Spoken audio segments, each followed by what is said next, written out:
کراچی کے مختلف علاقوں میں موسلادھار بارش، شہر قائد میں نیو ناظم آباد، نیو کراچی بفر زون اور سیراب گوٹ میں بادل برس پڑے۔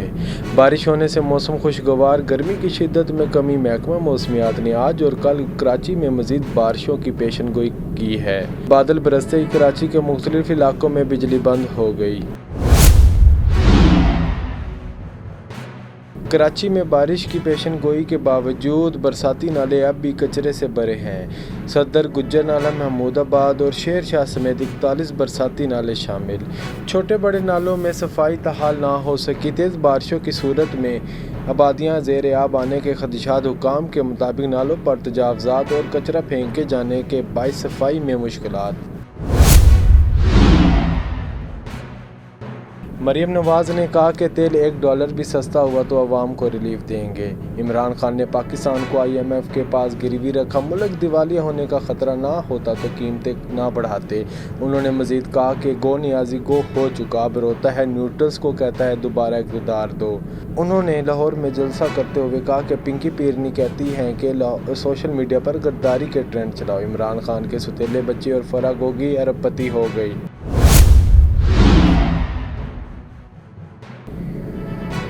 PTI کے وائس چیئرمین شاہ محمود قریشی نے پیپل پارٹی میں واپسی کی افواہیں مسترد کر دیں۔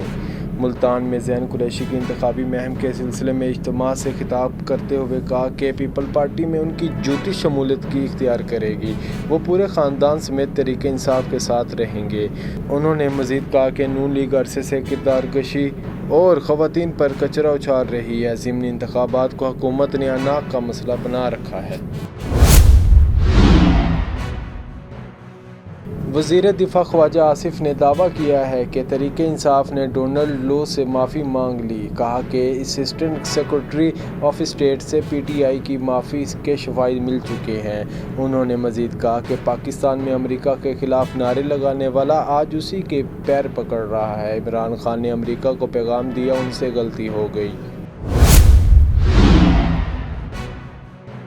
رہنما تحریک انصاف فواد چودھری کا کہنا ہے کہ خواجہ آصف عادتاً جھوٹ بولتے ہیں۔ عمران خان نے امریکہ سے متعلق پالیسی کل جلسے میں بیان کی ہے۔ انہوں نے کہا کہ تحریک انصاف نے کسی بھی سطح پر امریکی حکومت کے کسی بھی نمائندے سے رابطہ نہیں کیا۔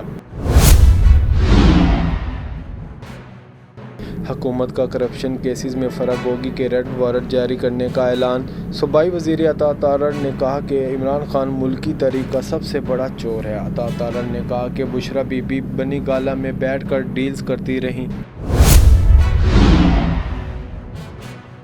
چیئرمین PTI کے چیف آف اسٹاف کے بشرا بی بی پر الزامات کی مذمت۔ کہا کہ پنجاب کے وزراء نے بشرا بی بی کے خلاف غلط زبان استعمال کی ہے۔